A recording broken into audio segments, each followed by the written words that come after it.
France Maghreb 2. Assalamu alaikum, bonsoir à toutes et à tous et bienvenue. Merci d'écouter France Maghreb 2, merci de votre grande fidélité.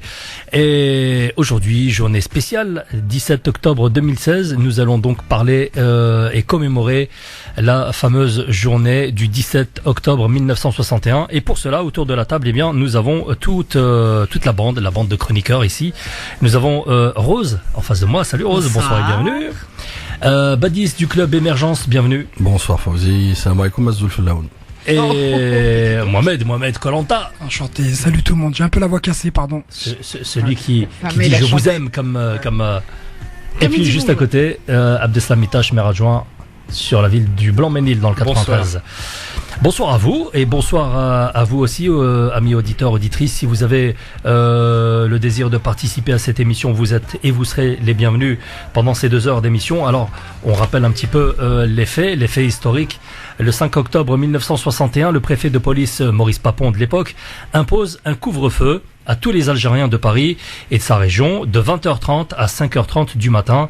Nous sommes donc à cette époque-là, à quelques mois de l'indépendance de l'Algérie, parce que, pour vous le rappeler, il y a des négociations entre le GPRA, le gouvernement provisoire de la République d'Algérie, algérienne, et le gouvernement français. Bon, alors les négociations autour de la table se passent pas toujours très très bien, hein. Chacun essaye de tirer la couverture de son côté, et donc à un moment donné, eh bien, chacun essaye de montrer un petit peu ses muscles. C'est ce qu'a fait le FLN en essayant d'organiser un événement qui va essayer de, grâce à cet événement, va essayer de peser sur les négociations pour montrer au gouvernement français de l'époque que voilà, moi les Algériens de Paris, les Algériens de France, je les tiens sous la main. Je peux les faire sortir, je peux en faire des grévistes, etc., etc. Et ça a pesé effectivement dans la balance, mais on va développer tout ça tout au long de cette émission de la soirée. Alors aujourd'hui, ça a été une journée riche en commémoration, hein, puisque François Hollande en 2012 avait reconnu ces massacres. Alors c'est pleinement reconnu. Alors, pleinement reconnu. Du bout des lèvres. On ne sait pas s'il faut encore le qualifier. Enfin, s'il faut le qualifier. Qu'est-ce que c'est que reconnaître ? Voilà. C'est juste avouer qu'ils ont eu lieu ? Reconnaître, c'est indemniser. Ouais. On est d'accord. Voilà, oui, et on est justement, on joue aussi sur les mots. Est-ce qu'on dit événement ou massacre ? Ah bah non, ça, on va le dire. Ça c'est comme les années noires. Génocide même. Hein. Voilà, parce c'est génocide pour moi. Bien sûr. Derrière, il y a des indemnisations. À partir du moment où c'est ethnique. Ouais. Alors, on va commencer par le début. Qui a assisté à une commémoration aujourd'hui ? Celui qui a la Palme d'Or, je pense aujourd'hui. C'est alors c'est à moi de commencer. Parce qu'on en parlait juste avant les bénévoles. On comparait le nombre de commémorations. J'en ai fait 3. Hein. Ce matin, j'étais sur le pont Saint-Michel. Un petit coup de gueule à la maire de Paris, Anne Hidalgo, qui a quand même ses bureaux et la mairie à 250 mètres du pont Saint-Michel, qui ne s'est pas déplacée, qui a envoyé son premier adjoint. Donc pour elle, c'est sans importance. Il faut croire que les socialistes font tout pour perdre. Ils font connerie sur connerie. Je pense que si j'étais en difficulté politiquement, je serais partout. Et dire que quand elle a été en Algérie récemment, on lui avait déroulé le tapis rouge. Il y a même une chorale de petits enfants qui lui ont chanté une chanson toute bidon d'ailleurs. Nous savons accueillir. Ouais. Voilà. Et donc Anne Hidalgo qui n'a même pas fait l'effort de venir. Donc ça a été très mal apprécié par les observateurs. Par toutes les personnes qui étaient là, l'ambassadeur était à 18h, j'y étais pas parce que et là pour le coup c'était la deuxième commémoration qui a eu lieu à Blanc-Ménil. Là aussi il y avait pas mal de monde. C'était une commémoration assez apaisée avec ce même devoir de mémoire. Et ensuite, on parlera du devoir de mémoire. Je pense que dans le devoir de mémoire, il y a le devoir. On peut en parler du devoir. Le devoir de chacun. Justement de transmettre l'information à ses enfants et aussi le devoir à l'égard de ses parents pour dire nous avons entendu vos luttes, nous les prenons à bras le corps et nous ferons le nécessaire justement pour faire reconnaître justement ces massacres et aussi ouvrir les archives pour que justement on puisse vraiment mettre la lumière sur ces événements. Alors la troisième commémoration, je l'ai faite à Villiers-le-Bel. Donc là aussi avec pas mal d'élus, de députés et de sénateurs. Et voilà, et ensuite la radio J'en suis à ma 2e émission sur le 17 octobre, donc ça a été 17 octobre de la matinée jusqu'au soir. Très bien. Alors, qui est sorti aujourd'hui? Mohamed, non? Non, pas moi, mais je suis plutôt fier parce que ma fille a été avec sa maman. Ouais. Et elle a porté une petite pancarte où il y avait écrit la date du 17 octobre 1961. J'étais assez fier. Et c'est quelque chose qui doit se transmettre de génération en génération. Et je suis content parce que ma fille elle y a été et pendant une bonne heure et demie, elle a jeté des roses aussi à la Seine au pont de Beson que tu connais, Rose. Et on dirait j'ai vécu sous les ponts. J'adore comment il dit ça. Que tu non, parce qu'on est, j'ai vécu avec ma caravane. On est du même quartier. Elle connaît bien cette région. Non, je suis assez fier. Moi, j'ai pas été parce que j'ai pas mal bossé ces derniers jours, mais j'ai transmis le message à ma fille. Elle y a été. Je suis content. D'accord. Et toi, Rose, qu'as-tu fait aujourd'hui? J'ai travaillé. Je suis désolée. Pardon, j'ai pas pris une journée de dispo. J'ai posé une journée de congé, madame. Oh pardon. Non, j'ai malheureusement travaillé. De premier rendez-vous à 8h, donc le dernier à 18h30, c'était un peu compliqué. Mais en revanche, comme je savais que je consacrais ma soirée au 17 octobre. Exactement. Je suis en train de commémorer. D'accord. Badis. Alors moi, j'ai été effectivement à une commémoration à Vitry. D'ailleurs, j'ai été convié et j'en profite pour remercier effectivement le maire de Vitry, Jean-Claude Kennedy, le consul de la circonscription de Créteil maintenant, puis c'est plus Vitry, donc monsieur Haraïg Hamid. Et donc j'ai été convié au nom du Club Émergence, je remercie cette initiative. Discours très fédérateur, très cohésion nationale, que ce soit du maire de Vitry ou du consul. Si ce n'est qu'un petit bémol, malheureusement, peut-être on en reparlera un peu plus tard, c'est le manque de jeunesse dans ces cadres-là. Voilà. À quoi c'est dû? Manque de relais, peut-être? Alors, je pense que le sujet est très vaste et très varié, et puis surtout, il faut le traiter en profondeur. Mais je pense qu'il y a un manque quand même de sensibilisation. Mais ça relève de l'éducation nationale, je pense.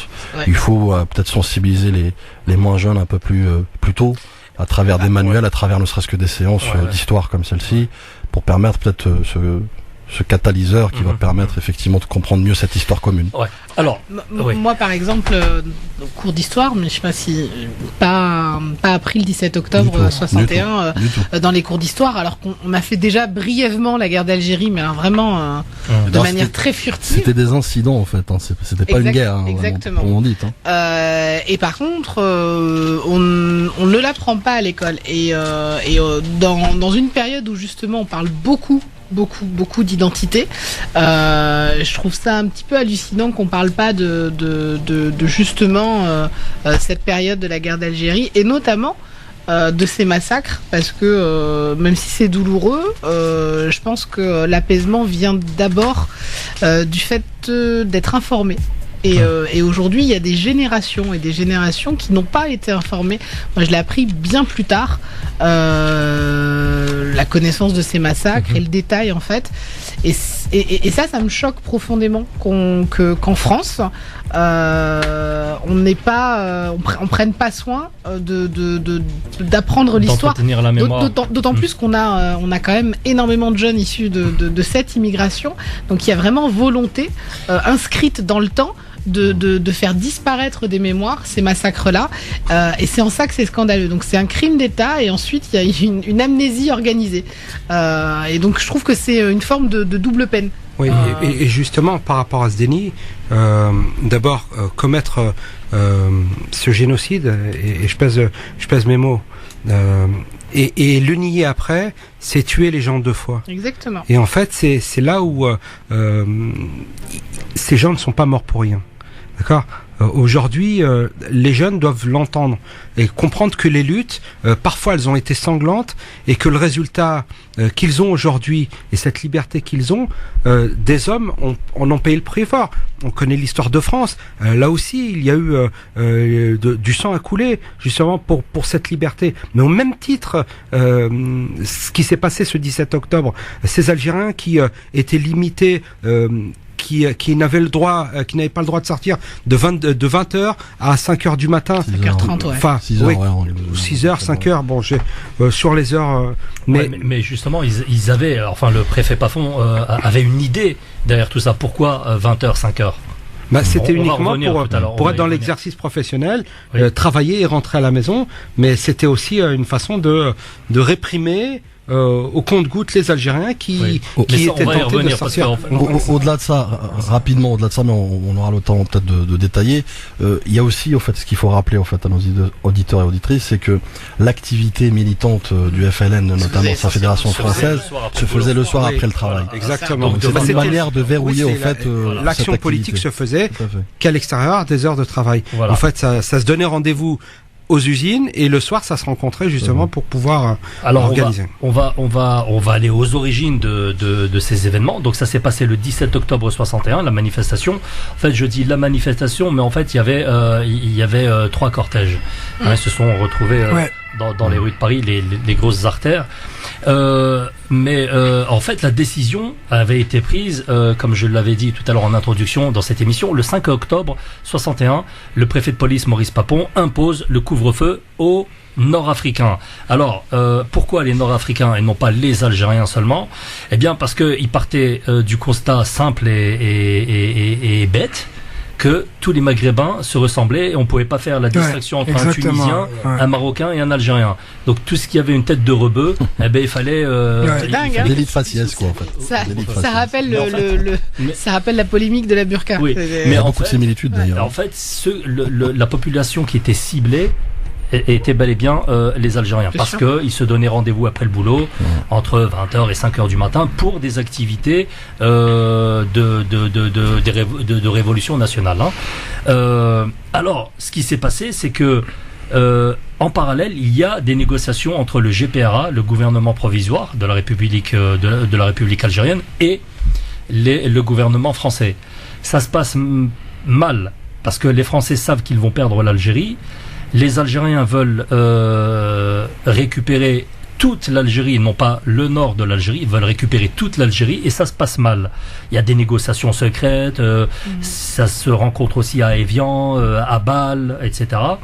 Et à un moment donné, le FLN se dit, enfin le GPRA dit aux dirigeants du FLN, maintenant il faut leur montrer que nous avons une influence majeure, quasi complète, sur les Algériens de France. Parce que, en même temps, ce qu'il faut savoir, c'est qu'il y a une grosse influence aussi. Il y avait une grosse influence aussi du MNA, le parti concurrent du FLN, qui était, c'était le premier qui est sur le terrain depuis bien avant le FLN. Et donc, pour montrer sa puissance, le FLN décide de monter une très grosse opération qui a été ces manifestations du 17 octobre. Et ils avaient pour consigne de sortir en famille et sans armes. Sans armes.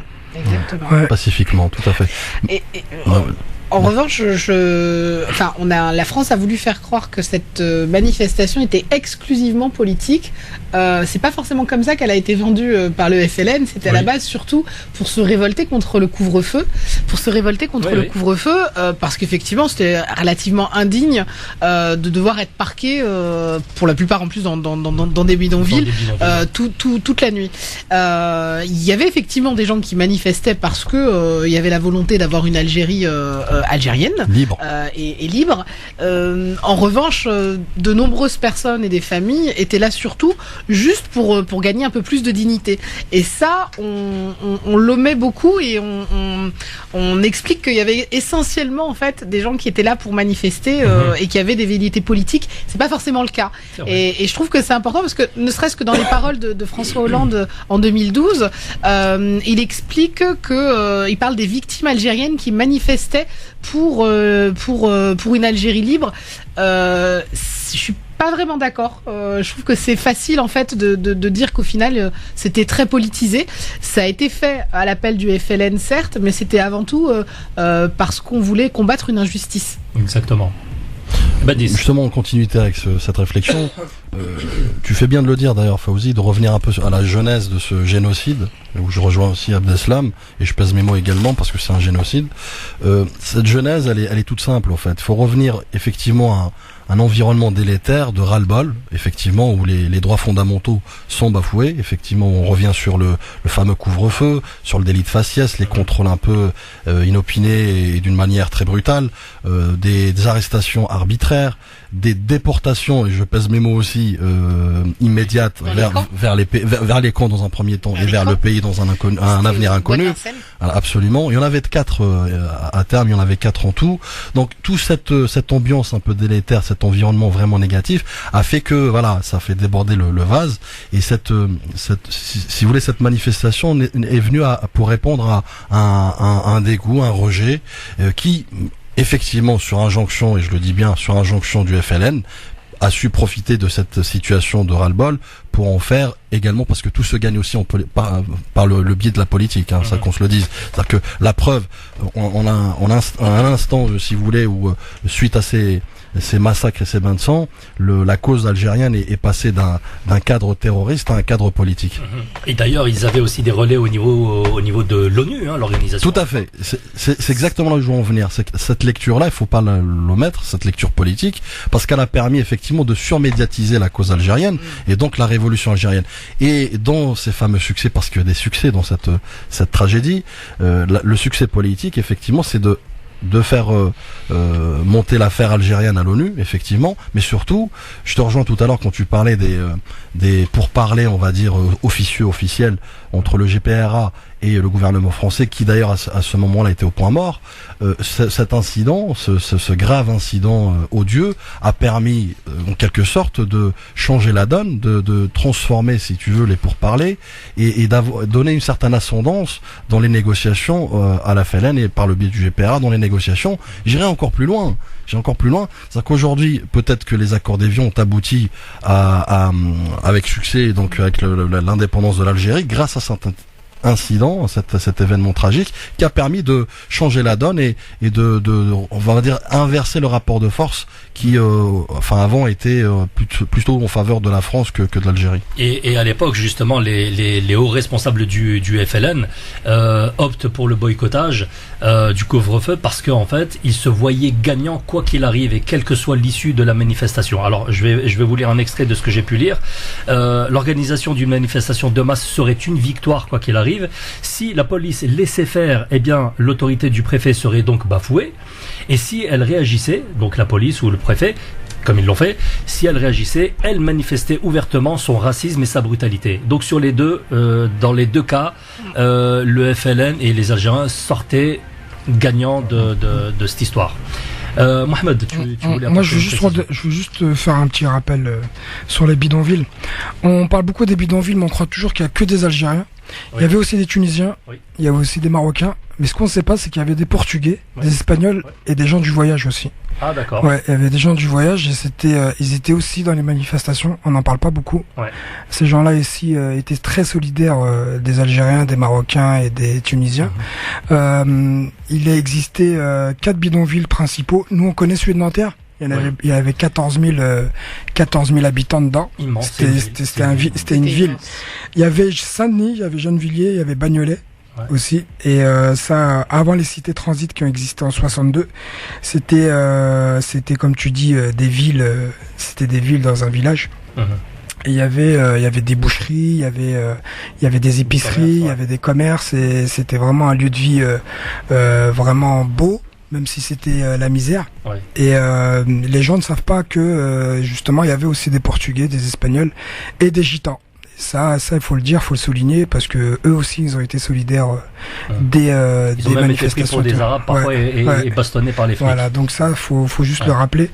Ils étaient là eux aussi, voilà, tout simplement. Je voulais juste le rappeler. Puis il faut dire qu'avant ces massacres, il y avait quand même de nombreuses ratonnades. Ouais.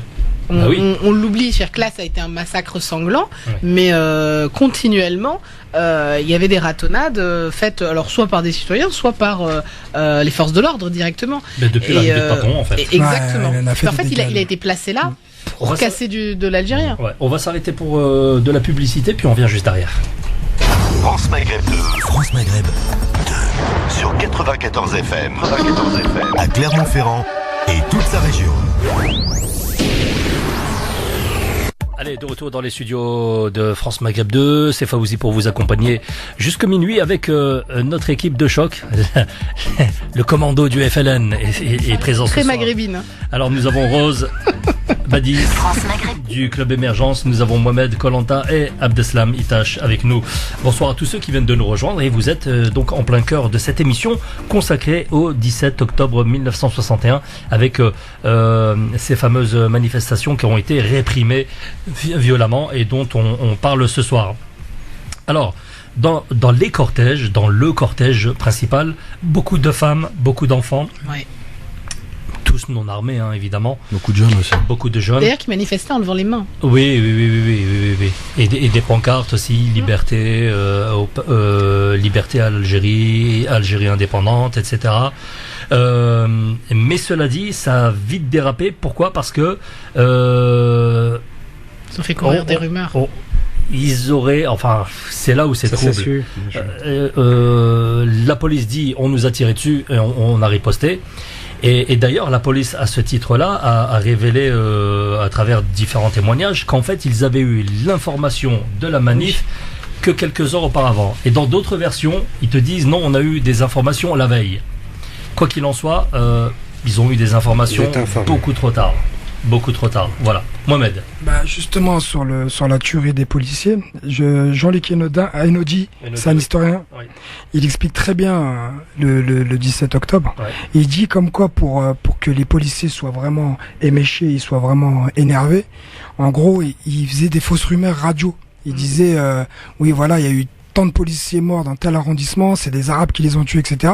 Et du coup, les policiers, quand ils ramenaient tout le monde à la préfecture ou quand ils débarquaient des bus, c'était une ratonnade totale et du coup voilà, ils étaient bien chauffés, ils étaient bien chauds et puis du coup ces fausses rumeurs là, ils ont alimenté un petit peu leur haine et leur mépris et puis du coup c'est de là où c'est parti les Et puis faut meurtres. comprendre que quand on les a montés dans des bus et qu'on les a ramenés à la préfecture, c'était pour les tuer. C'est-à-dire que ça a pas été juste des affrontements dans la rue, on les a emmenés à la préfecture pour les tuer, pour les assassiner. Tout à fait. Donc c'est un assassinat organisé. C'est pas la même chose quand on est face à la limite à la foule, à des manifestants et qu'à la limite dans une forme de peur ou d'angoisse, il y a une forme de répression, d'accord, où on peut se dire que c'est une manifestation qui a dérapé. Et c'est pas la même chose quand on fait monter des personnes dans des cars ou dans des bus, ce qui rappelle les heures les plus sombres, et qu'on les ramène à la préfecture dans le but de les assassiner. Alors, c'est de l'exécution. Et c'est de là qu'on les jetait, excuse-moi Baptiste. Et voilà, et juste c'est après, de là qu'on les jetait à la Seine, parce que beaucoup pensent qu'on les jetait directement à la Seine. Non, en fait, pour se débarrasser des corps, ils savaient pas, parce qu'il y en avait plus d'une cinquantaine quand même. Hein. C'était immense. Hein. Et le commissariat de police et la préfecture et le palais de justice qui étaient juste à côté, et qui juxtaposaient un petit peu la Seine. Dès qu'ils faisaient leur ratonnade, ils tuaient tous ces Arabes. En gros, il fallait les jeter à la Seine et puis on connaît la suite. C'est en ça que c'est scandaleux. Mais moi, j'aimerais juste qu'on remonte justement à la tête pensante, parce que c'est elle qui est la principale dans cette équation, qui est Maurice Papon. Papon. C'était volontaire. Donc Maurice Papon, ce qu'il faut savoir, c'est qu'il venait juste d'être nommé préfet de police de Paris, donc il est la tête pensante. Pour moi, c'est le cerveau de ces tueries, qu'on se le dise. Tu penses pas qu'on lui a donné des ordres aussi de Au-delà de ça, c'est-à-dire que déjà il venait de mais déjà dans la sémantique, dans la sémantique, si tu veux, déjà d'approche, c'est déjà tendancieux. Pourquoi ? Je m'explique. Il était préfet de Constantine. Tout à fait. Exactement. Il venait d'être débarqué préfet de police sur Paris. Qui plus est, qui tenait un discours du genre je maîtrise en fait les Algériens, les indigènes, il n'y a pas de souci. Donc je reprends ces termes, je ferai de la pacification des Algériens en France. C'est dire en fait que vraiment il était venu. Bon, forcément, ces instances, ces administrations n'ont fait que suivre ces directives. Ouais. Après, au-delà de ça, effectivement, on revient un peu sur le côté politique où il y avait certaines pertes de vitesse du gouvernement français, que ce soit par rapport à l'opinion internationale où cette cause algérienne commence à prendre de l'ampleur. Donc du coup, il devait, si tu veux, un peu reprendre un peu le dessus à travers des exactions. Papon, c'est quelqu'un qui est adepte, et il le dit très bien, de la fameuse politique de la répression-résistance. Et d'ailleurs, c'était un engrenage dans lequel il a perdu à la fin, parce que finalement, ça s'est terminé par ce qu'on sait déjà. Abdeslam. Juste sur Papon, on lui sait sont passés, les massacres. Dans un premier temps, on a parlé d'un mort. On a complètement occulté ces centaines de morts. On parle de 300 à 400 morts. À ce jour, c'est 2, selon les rapports officiels. Oui, sur les rapports officiels. Alors, 3, ça a augmenté depuis. Ça, on va en parler tout à l'heure parce qu'on va consacrer un volet au bilan. Oui. Parce que ça va de 2 à 300. Ouais. De 30 à 300. Ouais. Sur Papon, ensuite, on connaît l'histoire. À la suite, avant ça, il avait été coupable.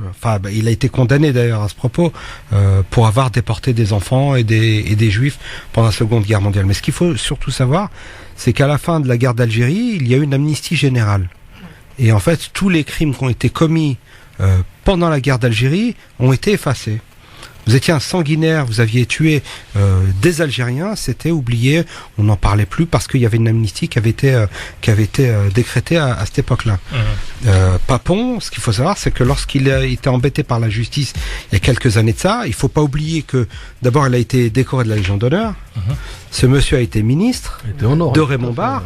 Lorsqu'il a été dérangé, qu'il a été quand même jugé, on a quand même Raymond Barre, son jeu de mots, qui est venu à la barre pour le défendre.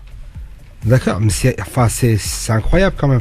Et il n'y a pas un moment où on se dit ce type est un sanguinaire et il doit prendre. Il était considéré comme un patriote. Alors ce qu'il faut savoir, c'est à propos de la Légion d'honneur. Oui, ça dépend de quel côté. Mais concernant le patriotisme, on lui a retiré la Légion d'honneur. Il a continué à la porter. Ensuite, au niveau de ses finances, ce qu'il faut savoir, c'est qu'il s'est mis en faillite.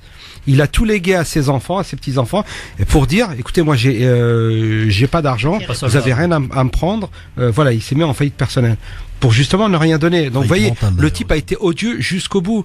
Il aurait pu très bien faire repentance, dire oui, en effet, j'ai commis des choses graves. Il l'a légitimé dans sa haine. Oui. C'est à un moment donné, déjà c'est un être abject, ça c'est une chose, mais quand vous avez la légitimité de l'État. C'est exactement ça. Il était couvert pour lui, il était dans son bon droit. En gros, il a dit si j'avais à refaire ce que j'ai fait, je le referais. Il l'a dit ouvertement à la télé, sur une interview sur France 2. Et c'est un mec qui, voilà quoi, il est perché, il avait pas de cœur. C'est que, comme il dit Badi, c'est un patriote dans sa tête, mais il sait pas qu'il a du sang sur les mains, il sait pas qu'il a fait un tas de victimes, et il sait pas que son nom il est inscrit sur les listes noires maintenant des livres d'histoire, tout simplement. Faut vous dire juste une dernière chose. Ce qu'il faut savoir aussi, c'est que la nomination de Papon, quand tu disais tout à l'heure qu'il était forcément en fait diligenté par des forces au-dessus, certes, mais il faut comprendre aussi le contexte.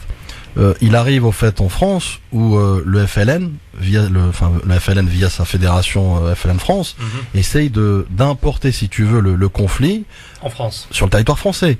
Donc lui, il arrive au fait en considérant que la France est devenue un terrain hostile, donc dans lequel il devait prendre les mêmes automates qu'il avait en Algérie. Ce qui explique pourquoi en fait il y a eu cette ce rapport de force démesuré par rapport à cette manifestation. C'est parce qu'il considère qu'il est là pour pacifier en fait Paris et les rues de Paris. Il y a quand même une chose qui a été dite tout à l'heure, sur laquelle j'avais envie de rebondir, c'était ratonnade, c'est raton. Et en fait, même dans la sémantique, dans le langage, vous savez bien qu'il est plus facile de tuer un rat que de tuer un homme. Et en fait, lorsque l'on place les gens dans cet état animal, juste, un rat, on l'écrase et il disparaît. Alors que tuer un homme, c'est quand même beaucoup plus dur.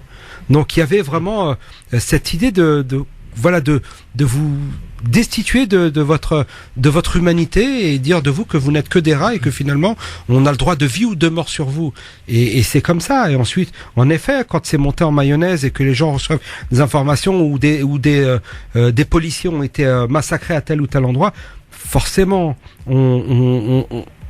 on galvanise les troupes, et du coup on crée de la haine et on connaît le résultat. Alors à l'époque, la police française a beaucoup de mal à pénétrer la résistance et les militants du FLN, qui étaient très structurés, et qui avaient un respect, un fort respect de la hiérarchie. Et en fait, ils avaient peur aussi de la hiérarchie qui était très stricte. Pour un oui, pour un non, les mecs, sourire kabyle. Voilà, sourire kabyle, les mecs qui passaient sur le billard. Alors, la police française de l'époque avait du mal à contenir ces actions, les actions des militants algériens. Les militaires français ont eu l'idée de préconiser alors d'adopter les mêmes méthodes qu'en Algérie, c'est-à-dire la torture et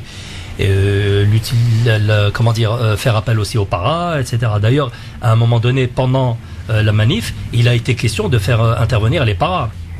Ah, carrément. Ouais, carrément. Moi, j'ai lu ça aussi sur des sites plutôt supporters de Papon, hein, voilà, qui disaient estimez-vous heureux, on n'a pas fait intervenir les paras, il y en avait 500 qui étaient prêts à intervenir. Bon, parachutistes pour les novices, hein, on sait jamais ceux qui comprennent pas.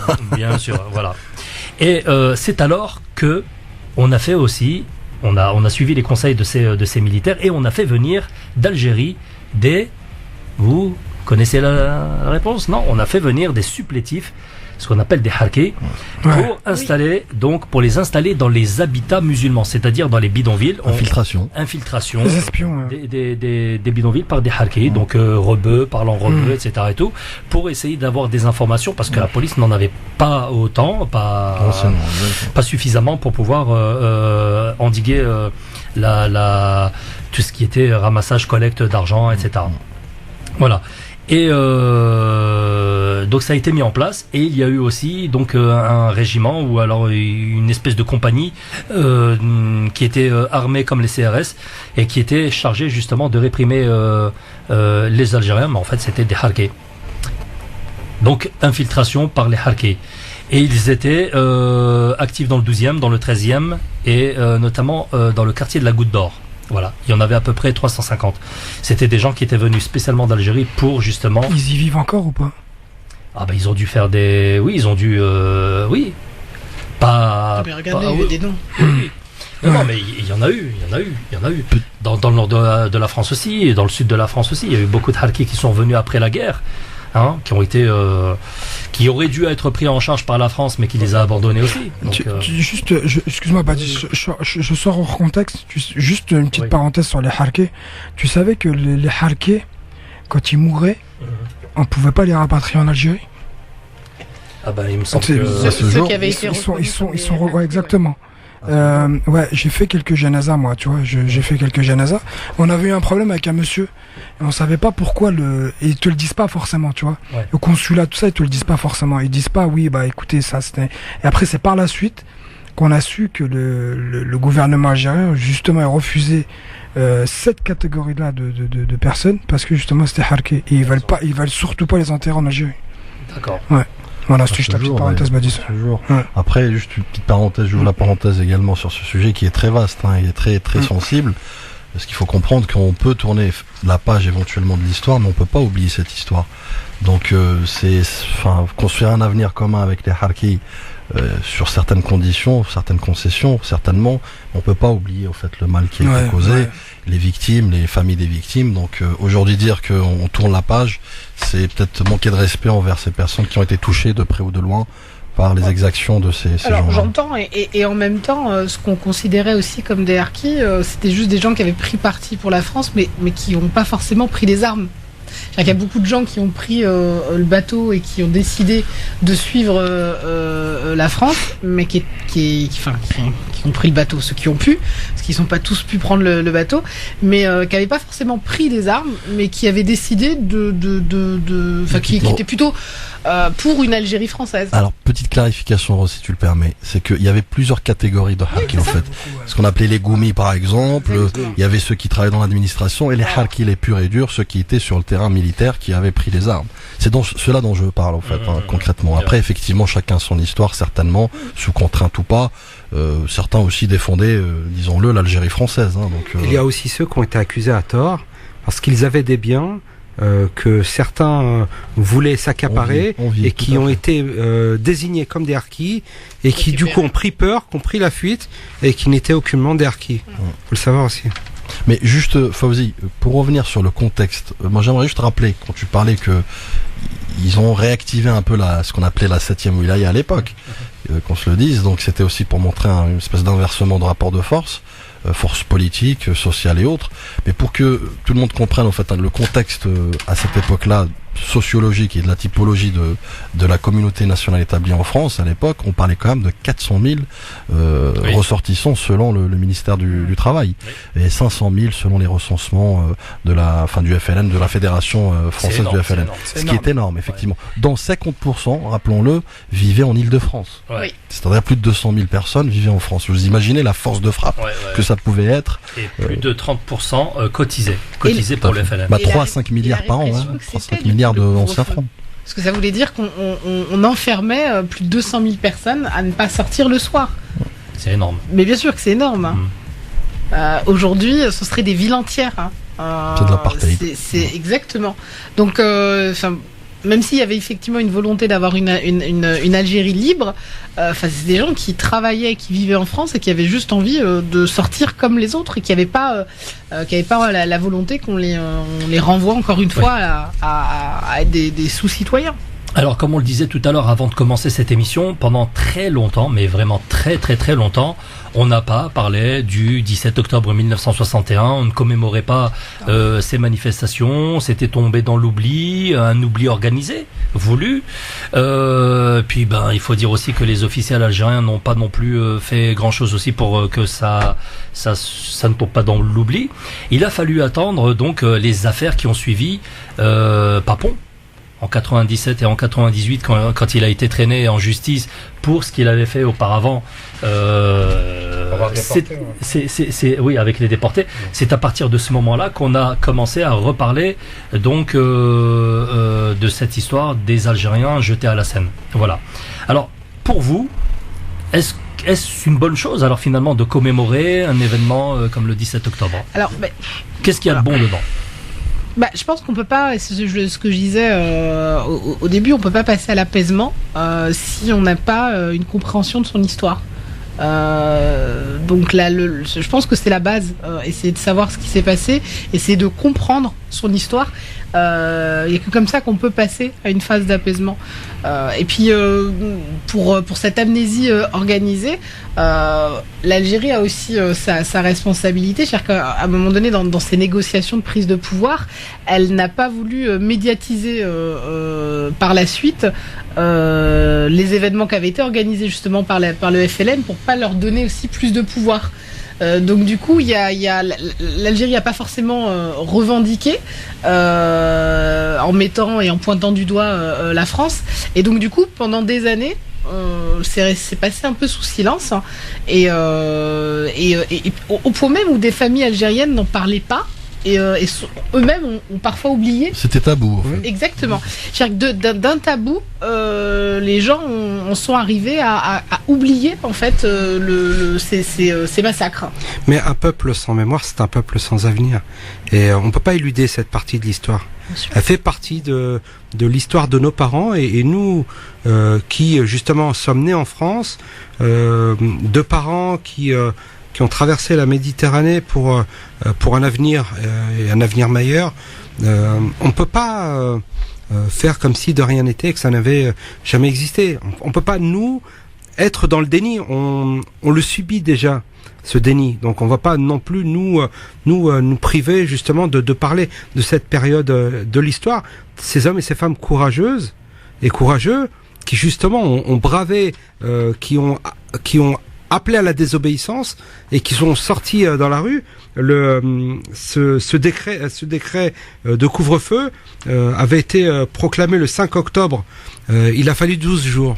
12 jours après, les Algériens étaient dehors. Donc on voit bien, là il y a une forme de résistance. Et puis il y en a qui ont été renvoyés en Algérie. Oui. Des milliers ont été renvoyés en Algérie. Il y a une censure, je crois que c'est la première fois qu'on a une telle censure au niveau des médias. Où des gens en fait étaient licenciés, remerciés, menacés, et c'est pour ça que d'ailleurs il y a beaucoup d'images et de vidéos qui sont sorties des années après. Alors je suis pas forcément d'accord avec le fait que l'Algérie ait été sous silence. Ou qui est un truc, ou qui est un tabou. Je sais que mes parents m'en ont parlé moi, et je sais que mes voisins m'en ont parlé à l'époque, et je sais que on se passait l'info, et c'est avec l'émergence justement des réseaux sociaux, etc., que ma génération et peut-être la génération qui vient après moi, va justement relayer tout ça. Parce qu'à l'époque, on n'avait pas autant de médias avec nous. On n'avait pas autant de relais. Et aujourd'hui, on a beaucoup de relais, et c'est peut-être pour ça qu'on parle de plus en plus du 17-10-61. Et à l'époque, on en parlait, c'était familial, c'était pas médiatique, parce qu'on n'avait pas accès aux médias, on n'avait pas tout ça. Oui. Ouais. Et puis, on a affaire à des générations, les anciens, nos parents, nos arrière-parents, nos grands-parents, pardon, sont pas des gens qui parlent beaucoup de ce genre de problème. Tu vois, très pudique. J'ai pu interviewer, tu l'as vu le reportage, j'ai pu interviewer des gens qui ont milité pour les FLN, etc., qui ont connu le 17 octobre 61 et qui ont été tabassés, qui ont été blessés, etc. et tout. Ils en parlent très difficilement. Ils en parlent, mais comme si, voilà, quoi. Et c'est des gens qui se plaignent pas. Tu vois, il faut vraiment les pousser, les chauffer un petit peu plus pour qu'ils te donnent un petit peu plus de détails. Mais on sent qu'ils revivent l'événement lorsqu'on leur pose la question. Ouais. Moi, je voudrais juste prendre cette anecdote. C'était il y a 1 an.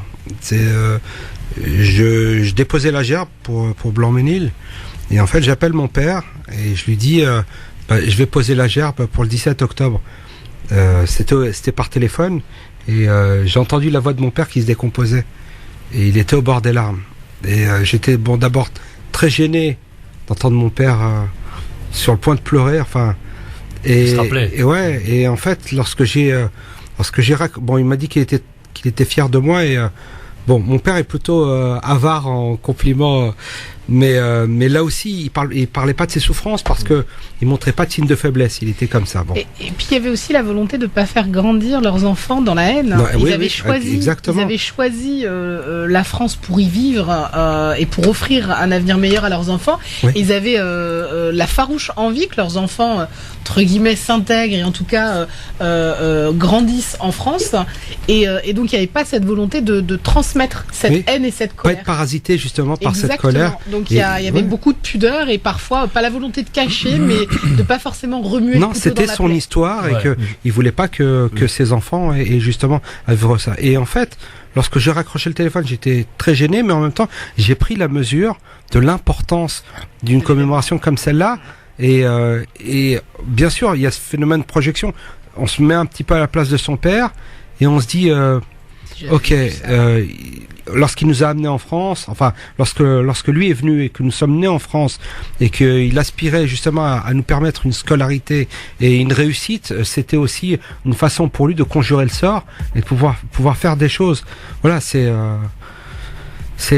voilà, j'ai un peu plombé l'ambiance, mais c'était un de toute façon, on ne peut pas parler de ce sujet sans être émotif, et puis avoir une émotion à outrance, c'est ce qui est tout à fait normal. Maintenant, juste dans la continuité de ta réflexion, Abdeslam, concernant cette génération effectivement qui a vécu ces atrocités, Abdelmalek Seyed, dans son livre en fait La double absence, il cite cette émigration comme une immigration exemplaire. C'est dire au fait que vraiment c'était une génération qui était vraiment assimilée. J'ai même plus envie de parler d'intégration, mais d'assimilation. Ça ferait pas dire quelqu'un en fait que je ne citerai pas. Mais très grand. Voilà, exactement, avec des bottes. Et donc non, plus sérieusement, donc cette immigration, pour eux, ce sujet-là, effectivement, c'est un héritage, mais un héritage tabou, en fait. Pour la bonne et simple raison qu'ils souhaiteraient que la continuité de cette intégration, de cette assimilation par rapport aux générations futures, mais bien entendu avec toujours ce devoir de mémoire. Moi, je citerai un grand monsieur qui est Churchill, qui disait un peuple qui oublie son passé se condamne à le revivre. Donc, c'est tout simplement ça, en fait, aujourd'hui. Ce devoir de mémoire est obligatoire. Mais malheureusement, ce que je disais en introduction tout à l'heure, ça ne suffit pas. Ça ne suffit pas parce qu'on le voit dans la typologie de ceux qui commémorent justement ces événements. On a en règle générale justement cette première génération qui est à cheval, qui vient et qui se remémore certains mauvais souvenirs. Mais on souhaiterait effectivement diversifier cette assistance effectivement, et qu'il y ait plus de jeunes, pour la bonne et simple raison de perpétuer cet héritage, parce que pour moi c'est un héritage qui est riche d'enseignements, qui est riche de beaucoup d'enseignements profonds d'ailleurs, de dignité, d'abnégation, de ténacité, de fierté. Donc exactement, et par les temps qui courent, je pense que cette génération sortirait enrichie de cet enseignement qui devrait être perpétué à travers des outils. J'ai pas la solution miracle, effectivement, ça se discute. Alors tu fais bien, tu viens de dire parler d'abnégation, de solidarité, de ténacité, etc. Je vous rappelle que à l'époque, on avait affaire à des gens qui étaient quasiment pour la plupart illettrés, qui n'étaient pas cultivés, qui n'étaient pas instruits. Et regarde ce qu'ils ont réussi à faire. Tu vois. Aujourd'hui, bon, alhamdoulilah, vous avez tous des niveaux supérieurs, vous avez pu faire des études, etc. et tout. Je vais vous donner l'exemple d'une jeune femme de 82 ans que j'ai interviewée lors d'un reportage, une femme dynamique, incroyable, et elle a vécu le 17 octobre. Elle m'a raconté un petit peu ce qu'elle a fait. Elle m'a dit qu'il pleuvait, etc. et tout, qu'elle était trempée. Elle était sortie à 5h du matin de chez elle pour pouvoir aller à la manif, et parce que justement c'était le couvre-feu. Et donc elle s'est rendue à la manif, et toute la journée elle était dans cette manif jusqu'au moment fatidique où ça a basculé. Et donc elle a été raflée. Elle a été mise dans un camion avec plein de femmes. Hein. Alors ils avaient séparé les hommes d'un côté, les femmes et les enfants d'un autre côté. Et bon, elle a eu beaucoup de chance parce qu'elle est tombée avec des femmes qui avaient des petits enfants. Donc ils les ont relâchés. Et elle me disait, on a vu des mecs ensanglantés qui jonchaient les rues, des gens dans la Seine, etc. Et donc à l'époque, elle habitait à la Courtillère du côté entre Pantin et Bobigny, pour ceux qui connaissent, dans le 93. Et donc le lendemain, t'imagines la pression, la situation qu'ils avaient vécue. À l'époque, il y avait des policiers de quartier, comme on appelait ça, des îlotiers à notre époque, des gens de proximité. Ouais. Voilà, de proximité. Et ce policier la connaissait. Et donc elle s'est demandé, mais comment est-ce qu'il va se comporter avec moi? Parce que tout le monde en avait entendu parler de cette manif, de ces débordements.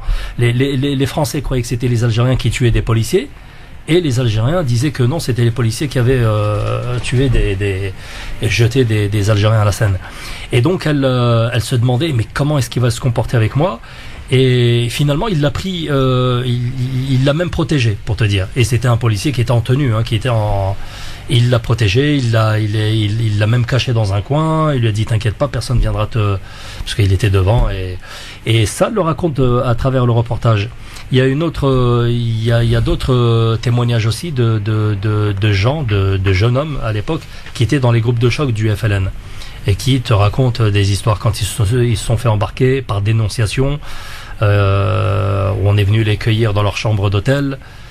Et donc voilà, c'est assez émouvant, hein, mais ils te racontent ça, mais d'une manière assez légère, tu vois. C'est un traumatisme qui reste quand même. Ça reste quand même un traumatisme. Ils ont pris du recul. Alors peut-être que tout à l'heure Karim viendra nous rejoindre et nous parlera de son cas à lui, parce que dans sa famille, ils ont été fortement touchés par cette manif, hein, ils y étaient pour la plupart.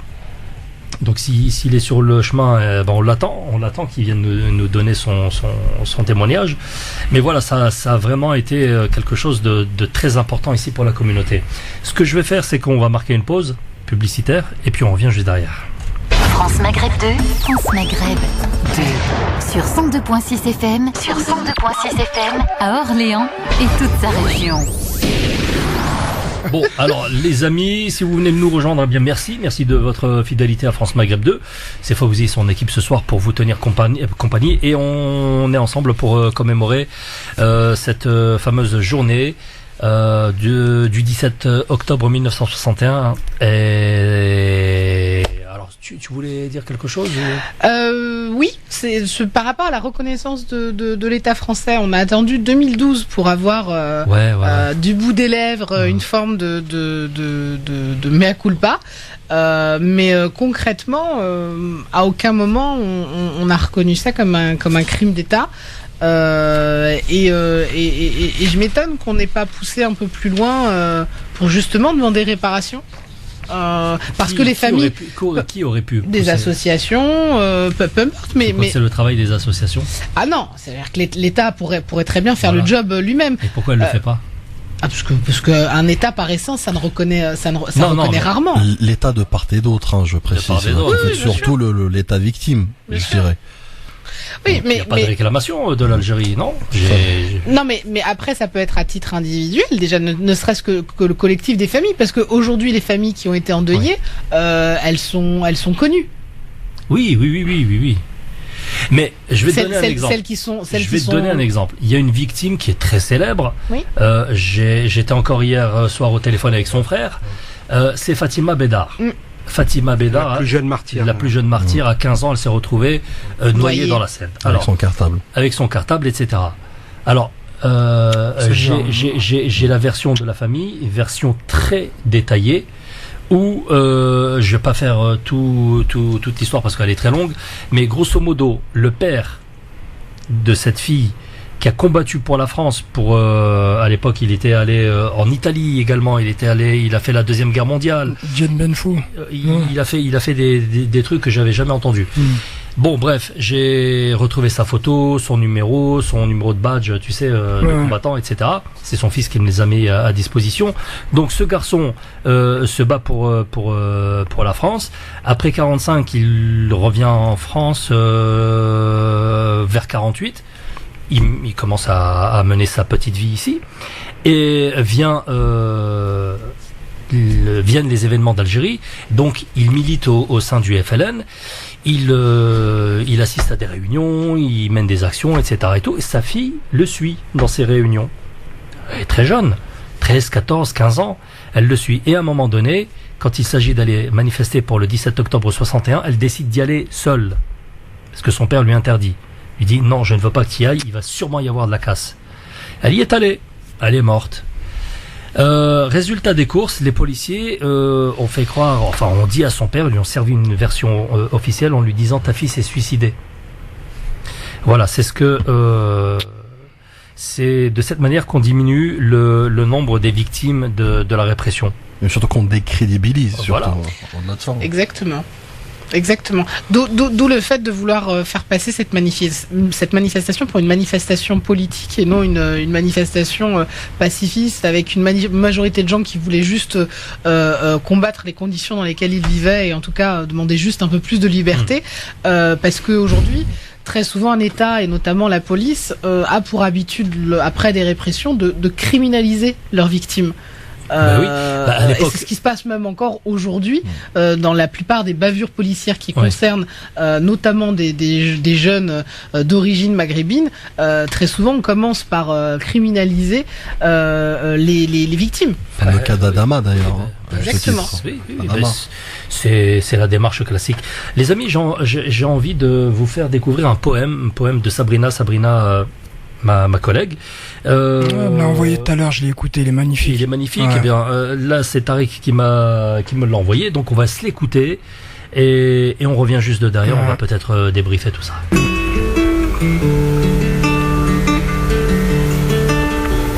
17 octobre, à ces dates anniversaires. À ces dates qu'on aimerait mettre 6 pieds sous terre, on ne ressent rien d'autre qu'un dégoût délétère. Des idées nauséeuses nous envahissent face à vous. À ces dates anniversaires qu'on aimerait taire, votre symbolique temporelle siffle le cul sec le verre de la guérison en nous. On avance, puis recule, puis se retourne, puis s'arrête aussi. On fait tout pour vous éviter, mais vous êtes là, ici, animés par certains souvenirs sans cri. Ils entachent notre mémoire qui n'avait gardé que le meilleur pour s'en sortir. Pire, pour survivre, nous existerons chaque année sur ce pont, car l'eau de la Seine vomit ces barbaries sans nom. À ces dates anniversaires, avec ces chiffres rappelant les jours, les mois, les heures même parfois, rappelant certains événements que nous ne voulons plus en soi, alors parfois j'appelle ma foi. On dit que le rappel profite aux croyants. Se peut-il que ce rappel soit sans appel au demeurant ? À toutes ces dates brumeuses et froides comme une nuit d'automne dans l'attente d'une douceur printanière. Certains trous de mémoire me laissent fade et amère. Cris du cœur, cris meurtris, à ces dates sortez de nos vies. Vous ne nous rappelez rien d'autre que ce que l'on souhaite oublier ici. En sang, le cœur garde précieusement, avec peine tel un feu de joie dansant, l'éclat d'une république au firmament. À vous ces jours macabres datés, vous n'avez pas le droit d'exister. Ces morts avaient le droit d'exister. Alors laissez-moi manifester ma peine dont témoigne la Seine. À toutes ces dates anniversaires, Comme un 17 octobre où sonna l'opprobre de la justice. De la justice.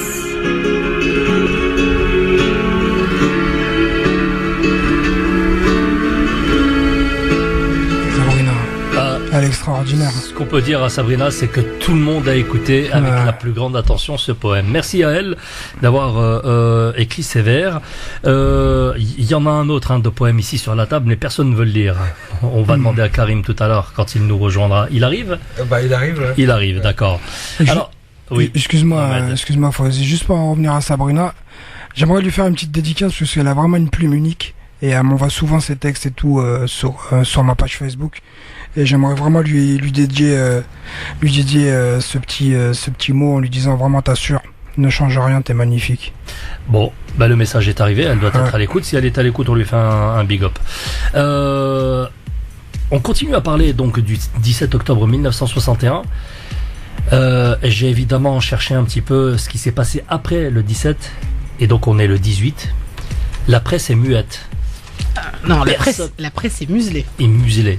Ouais, elle est mise au pas. Elle est mise au pas. Ouais. On parle d'événements. On parle d'agressions de policiers. Ouais. Des Algériens agressent des policiers. Et ensuite, on commence à avouer certaines choses, des choses faites par la police, mais c'est des choses avouables. Et puis il y a des gens qui ont perdu leur poste. C'est-à-dire qu'il y a des gens qui sont montés au créneau et qu'on a dégagé des directions. Oui, mais ça, c'est après.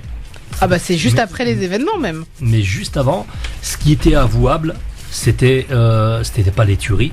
Ce qui était avouable, c'était on a appréhendé 2 ou 3 terroristes et puis on les a renvoyés en Algérie. Terroristes, voilà. Tu fais un lapsus. Oui, non, c'est ce qu'ils disaient dans la presse.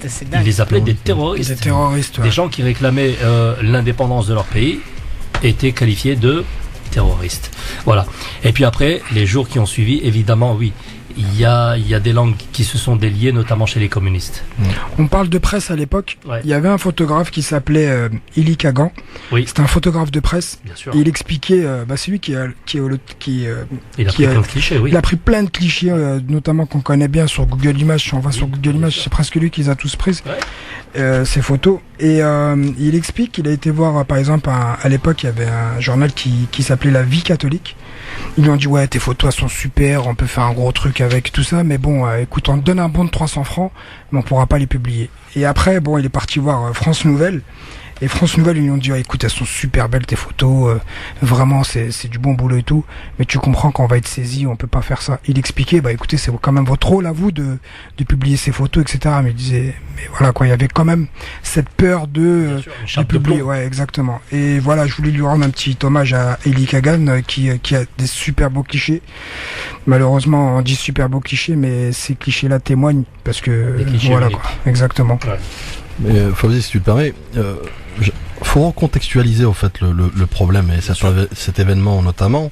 Quand tu parlais du après 17 octobre, ce qu'il faut comprendre, c'est que au-delà d'importer le litige ou la guerre, si tu veux, d'indépendance sur le territoire français, cet événement avait pour caractère, bien sûr, mis en place par toutes des instances, des institutions et le gouvernement, notamment par le biais de Papon, a pris un caractère plus de sûreté nationale. Donc à travers cet événement, pour eux, c'est une tentative de déstabilisation de la France. Donc c'est pourquoi en fait tout le monde était au pas et tout le monde était au garde à vous surtout face à une cause commune qui était justement la sûreté nationale de la France qui était en jeu. Donc c'est pourquoi en fait ce muselage, j'ai envie de dire, des médias qui a permis finalement que l'événement ou l'après-événement se passe d'une manière très occulte, très opaque. Et puis il faut rappeler aussi que les partisans de l'Algérie française avaient noyauté le gouvernement, les ministères, les médias, etc. quoi. Enfin, c'est quand même hallucinant. Des années après, le tapis rouge qu'on a quand même déroulé à Maurice Papon. On a couvert un criminel. C'était leur ami. Ils n'allaient pas le laisser tomber. Non, on peut pas parler on peut plus parler d'amitié. On est, pour moi aujourd'hui, Maurice Papon a du sang sur les mains, mais le gouvernement en place de l'époque a du sang sur les mains. Ouais.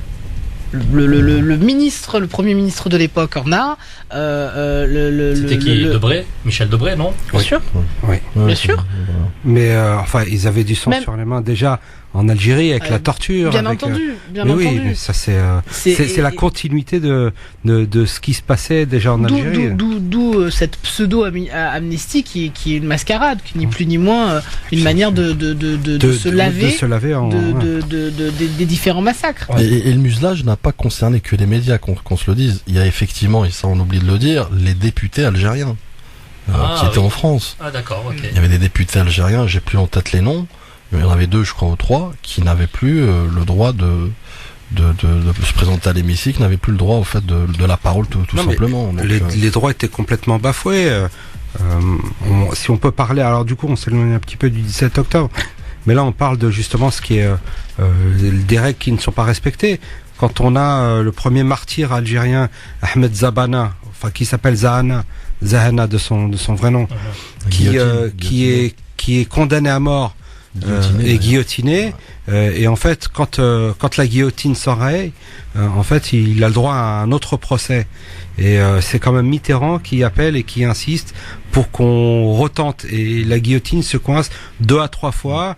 Et la dernière, elle est bien tombée.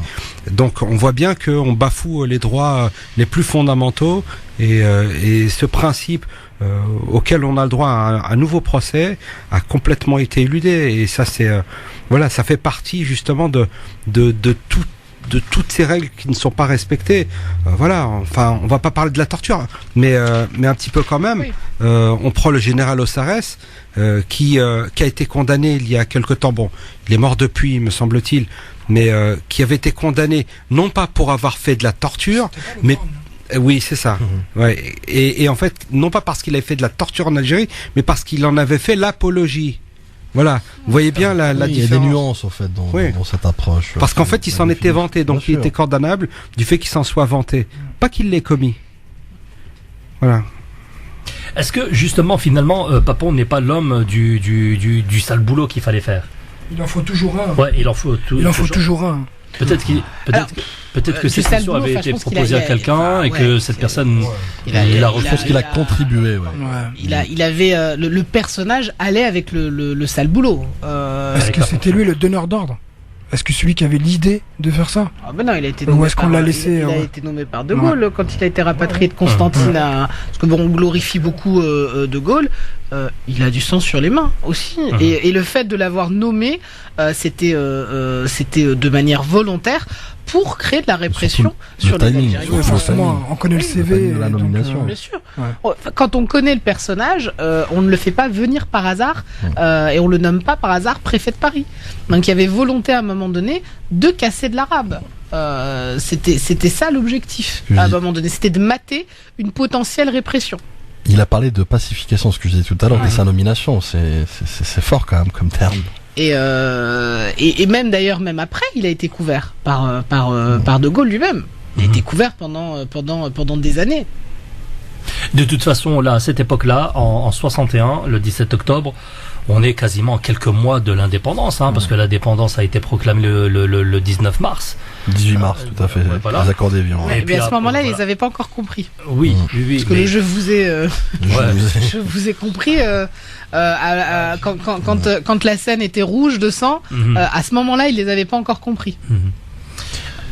Petite chose aussi, petit complément d'histoire. Ce qu'il faut savoir que le FLN à l'époque, à travers sa fédération, et le GPRA surtout sous sa houlette du GPRA, ils n'ont pas voulu importer combien même la France et le gouvernement français a voulu au fait inverser les rôles, le FLN n'a pas voulu importer la guerre sur le territoire français pour la bonne et simple raison, pour ne pas appliquer ce qu'on appelle la politique du pire.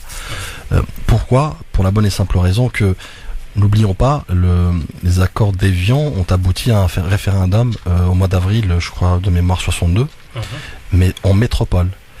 à plus de 92% du scrutin était pour une Algérie indépendante. Oui.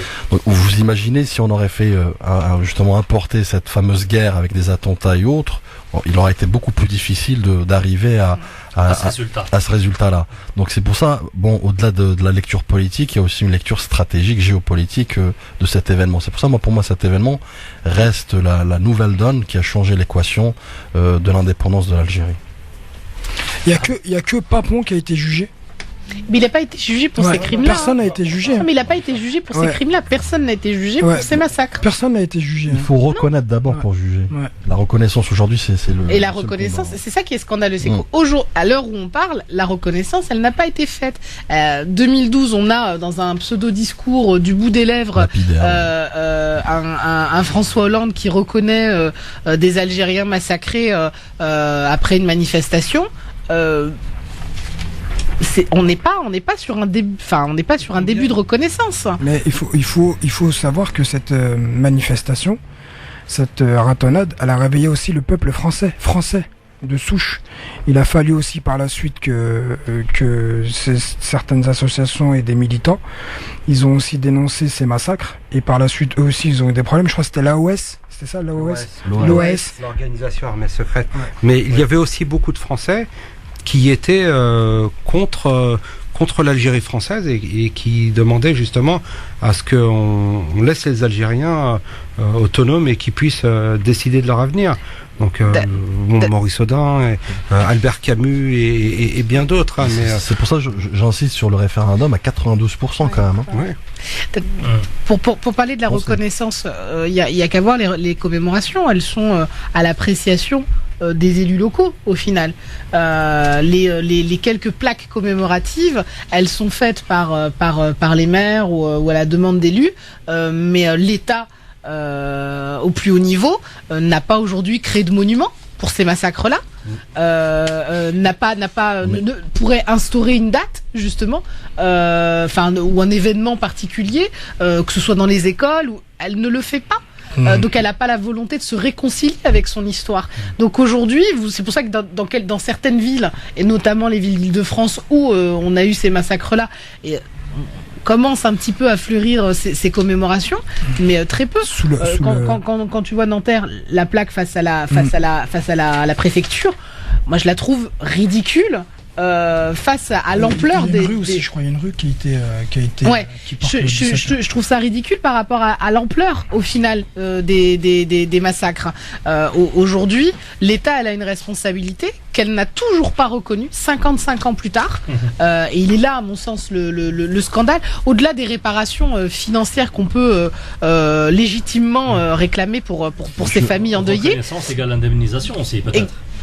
Non, mais je pense que c'est pas le problème de l'indemnisation. Je pense que c'est même pas, je pense que c'est même pas le problème. Mais aujourd'hui, dans la reconnaissance, elle n'y est pas, et jusqu'aux plus hautes sphères de l'État. Donc aujourd'hui, il devrait y avoir un monument. On peut pas faire d'un côté un musée de l'immigration. Et de l'autre côté, ne pas reconnaître ces massacres-là, qui sonnent le démarrage quelque part de la fin de la colonisation en Algérie.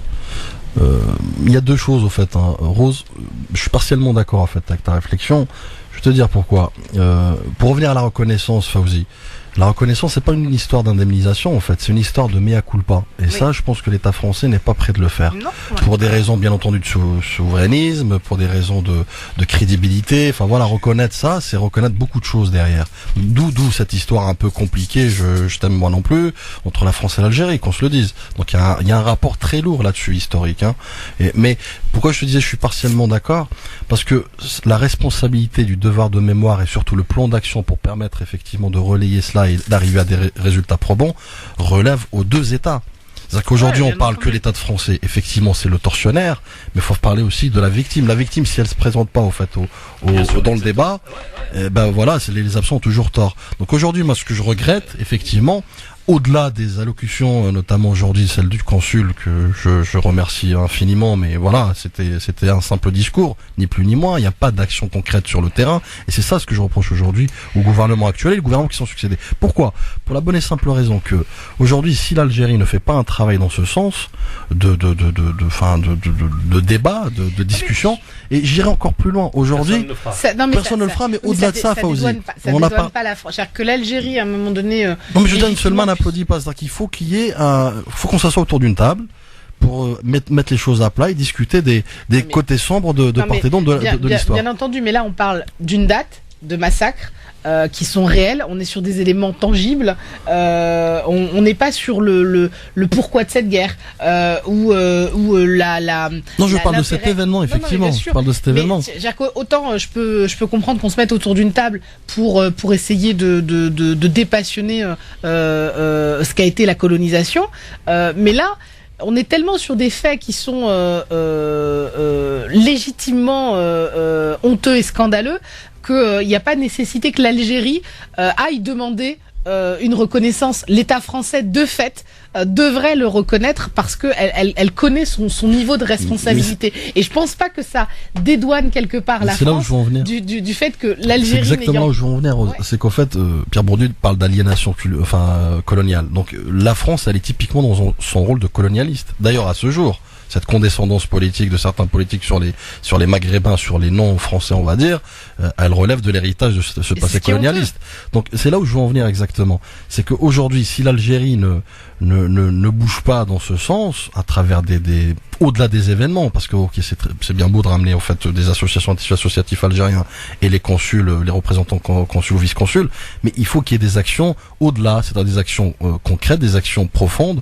Encore une fois, la France s'honorerait à un moment donné à ne pas attendre. Mais c'est complémentaire. Moi, ce que je veux dire, c'est qu'on faut pas rester dans l'expectatif. En fait, faut que ça soit un effet complémentaire. Mais bien entendu que la complémentarité peut être là, mais honnêtement, je pense que la France s'honorerait à un moment donné à ne pas attendre que l'Algérie exige de la France une reconnaissance de ces massacres, mais au contraire qu'elle le fasse parce qu'ils ont eu lieu sur son sol et qu'ils ont été quasiment commandités aux plus hautes sphères de l'État. Dernière chose, je jette le pavé dans la mare. Aujourd'hui, contrairement en fait à ce qu'on s'attendait, c'est-à-dire qu'à aller dans ce sens de devoir de... France Maghreb 2, France Maghreb 2, France Maghreb 2, France Maghreb 2, sur 93.8 FM, Allez, de retour dans les studios de France Maghreb 2, toujours avec notre équipe. Ce soir, nous parlons et nous commémorons à notre manière la journée du 17 octobre 1961 qui a connu donc une tragédie qu'a connu les Algériens de l'époque ici. Alors ça se partage des gâteaux et moi Walou. Bande de part en fait. Bon. C'est la fille de Mohamed qui les a fait. Vas-y, viens, je passe un disque et je mange des gâteaux. Gâté, hein. Bon, alors, c'est bien, on parle de choses sérieuses. Je suis très heureux de recevoir Karim. Karim vient de nous rejoindre et lui a une histoire forte avec justement le 17 octobre 61. Je te laisse parler. J'y vais. Bonsoir, hein, je suis un peu en retard, mais la journée commence pour moi à 23h. Tout d'abord, juste avant de raconter cette petite histoire, donc ce matin, je suis allé assister à la commémoration Pont-Neuf, Pont-Saint-Michel, pardon, Pont-Neuf. Et donc, il y a deux choses qui m'ont interpellé. La première chose, c'est il y avait peu de monde. En fait, c'est un événement qui intéresse personne, très clairement. Peu de monde parmi les Algériens ou les officiels? Des deux côtés, il n'y avait pas grand monde en fait, alors que quelque part, ça a été aussi un des tournants de la guerre d'Algérie. Cet événement, c'est ce qui a fait aussi prendre conscience à beaucoup d'Algériens qu'il fallait maintenant aller jusqu'au bout et qu'on n'avait plus le choix. La deuxième chose qui m'a vraiment interpellé, mais même agacé, c'est que Madame Hidalgo n'a même pas daigné se déplacer. Et ça, c'est quand même inacceptable. C'est un message fort. Il y avait non, mais c'est une réalité. Elle nous a envoyé son petit Lascar, là, de premier adjoint. Ça y est, la filière l'UNEF, là, vous savez, ces faux étudiants qui rentrent dans les syndicats étudiants. Ils font pas d'études, en réalité. Ils font toujours la énième première année de quelque chose. Et puis après, ils se retrouvent à la tête d'un mandat. On a vu aussi Monsieur Assouline, vous savez, SOS Racisme. Voilà, tous ces gens-là, toute cette classe politique.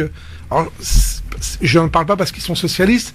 Tout ce dont les Français en ont ras-le-bol aujourd'hui, c'est-à-dire ces élus qui ne représentent qu'eux-mêmes. Alors, 19 octobre, pour moi, c'est important parce que, pour moi, il y a un vrai devoir de mémoire. Et puis, moi, mes parents y étaient au 19 octobre. Ils étaient à cette 17 octobre, pardon. Ils étaient à cette manifestation. Donc, ma mère est allée, elle avait avec elle mon frère qui avait quelques mois. Il est né le 8 mai, vous voyez, hein, le 8 mai. Et elle s'est fait rafler par la police, elle est emmenée, etc. Donc elle est assez pudique, elle racontera jamais la vérité de ce qui s'est passé ensuite. Toujours est-il que elle a des anecdotes, s'est retrouvée en prison avec ses copines de quartier, etc. Et que elles y sont allées parce que leurs maris leur ont dit il faut y aller maintenant, c'est pour le pays. Mon père, lui, il y était de son côté séparé parce que membre du FLN actif, il faisait partie de ce qu'on appelait les collecteurs, hein, ceux qui allaient chercher l'argent pour faire une révolution. Et en tout cas, pour mon père, donc il est resté plus de 48 heures sans voir ma mère et son fils qui avait quelques mois. Et je pense que ça l'a atteint pour toute sa vie derrière. C'est-à-dire que pour lui, je dirais mentalement, sa vie a basculé ce jour-là, puisque ils apprenaient qu'il y avait des gens qui avaient été jetés à la Seine, et ils avaient envoyé les femmes avec leur courage en se disant la police ne touchera pas aux femmes. Et d'ailleurs, c'est marrant, ma mère me racontait, mon père y est allé avec son plus beau costume, sa cravate. C'est un peu comme si vous allez au front en disant j'y vais avec le plus bel uniforme. Si c'est pour mourir, au moins nous allons mourir avec honneur et dignité. Et voilà, donc il faut rendre hommage à tous ces gens-là. Hein. Ce sont les gens de l'ombre, hein, puisqu'il n'a jamais rien revendiqué derrière. Et jusqu'à aujourd'hui, il refuse de revendiquer quoi que ce soit là-dessus. Il n'attend rien de l'Algérie. Et puis nous, ça fait partie aussi de notre histoire. Après, je vous entendais débattre tous les deux sur qui doit reconnaître quoi. La première chose, c'est à nous de le reconnaître d'abord en tant qu'enfant. Et c'est à nous de porter cette mémoire. La deuxième chose, c'est pas à l'Algérie de demander quoi que ce soit, c'est à ceux qui ont commis un jour ou l'autre de reconnaître leurs actes et d'avancer. Moi, je pense qu'aujourd'hui, ça a mis en évidence une chose, c'est que la France, elle a un vrai problème avec l'Algérie, avec les enfants d'Algérie. Alors, les enfants d'Algérie ou les enfants de France, ce matin, j'en discutais avec Abdeslam et on se faisait la remarque suivante. Mon grand-père a été raflé en Algérie pour faire la Seconde Guerre mondiale. Il est jamais rentré en Algérie ensuite, puisqu'il a travaillé ici, il est resté là. Mon père est arrivé en France dans les années 40, donc c'est quand même après la guerre. Nous, on est là. Et donc, je me disais, j'ai un Manuel Valls, et je sais pas pourquoi je l'appelle toujours Emmanuel, et Anne Hidalgo. Et en regardant un peu leur biographie, il y en a un qui a été naturalisé en 1983, je dis bien naturalisé, et l'autre en 1985. Moi, je suis né avant cette date-là, et je suis donc plus français qu'eux, puisque je suis né français sur les territoires français. Et ce sont ces gens-là aujourd'hui qui occupent deux postes majeurs, deux fonctions clés. Premier ministre et maire de la plus grande métropole française, c'est-à-dire Paris. Donc j'espère que l'année prochaine, il y aura plus d'enfants qui ont cette double nationalité d'origine. Mais quelque part, c'est aussi la commémoration de tous les martyrs. Et aujourd'hui, c'est les Algériens, il y a eu les Marocains, il y a les Tunisiens, il y a, peu importe, c'est venir un peu, déclarer. Et c'est à nous aussi, donc, comme je disais au début, de reconnaître ce qui s'est passé. Après, il faut qu'on avance, et pour avancer, il faut arrêter de regarder dans les rétroviseurs. Il faut pas oublier, mais il faut passer le cap. Je pense qu'aujourd'hui, il y a des enjeux électoraux qui vont arriver, et c'est là-dessus où on pourra vraiment être digne de ce qu'ils ont fait pour nous. Voilà. Très bien. Je reviens encore, hein, c'est un point de vue certes, mais sur le fait que l'Algérie n'a rien à faire dans cette histoire. Moi, je pense que dans un procès, il faut un partie civile.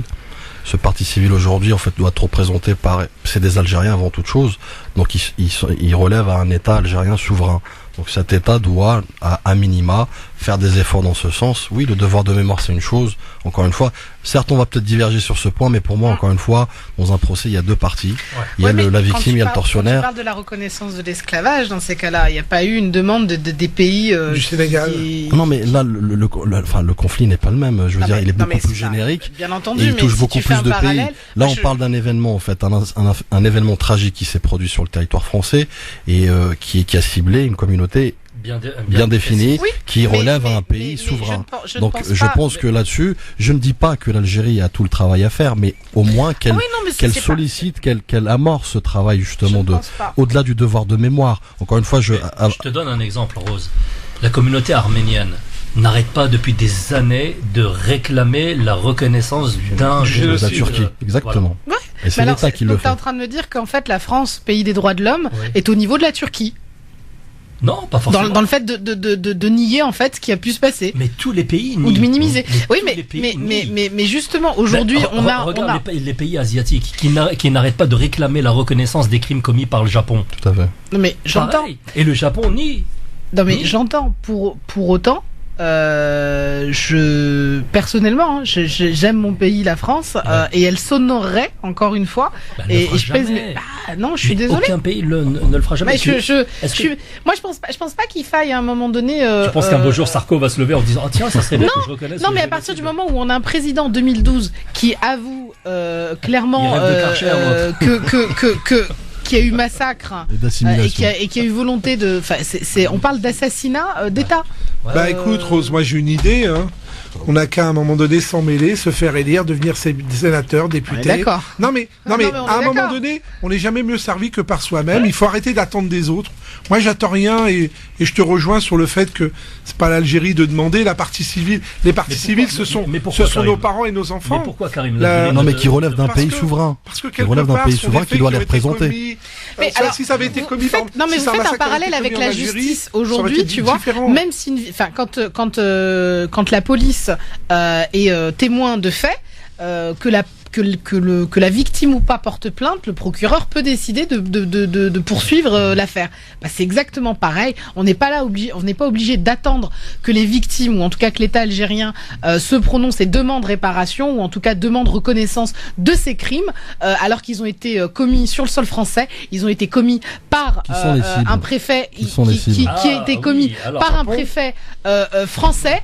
Donc en ce sens, ça légitime déjà la reconnaissance. D'accord. Je comprends mieux maintenant ce que tu veux dire. Toi, tu pars du principe que ça s'est passé en France. Bien sûr. Ça a été fait par des Français à l'encontre d'une communauté quelconque. Donc, c'est à la France de laver son linge sale en tout simplement. Voilà. Elle s'honorerait à un moment donné. C'est-à-dire qu'en fait, il faut attendre d'être épinglé pour reconnaître ses torts. Aujourd'hui, si elle en a conscience. Non, mais aujourd'hui, si on duplique le même problème, le même événement, on duplique dans un pays souverain vis-à-vis d'une communauté nationale établie à l'étranger quelconque. C'est pas l'incident diplomatique qu'on aurait, au fait, non? Enfin, je sais pas. Il y a des instances, il y a des représentations diplomatiques, consulaires du pays en question.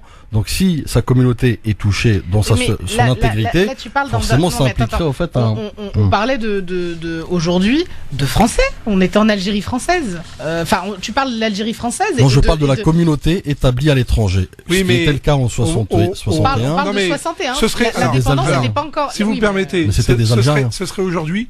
Oui, il y aura un incident diplomatique, et d'ailleurs, ce serait aujourd'hui, ça ne se passerait pas.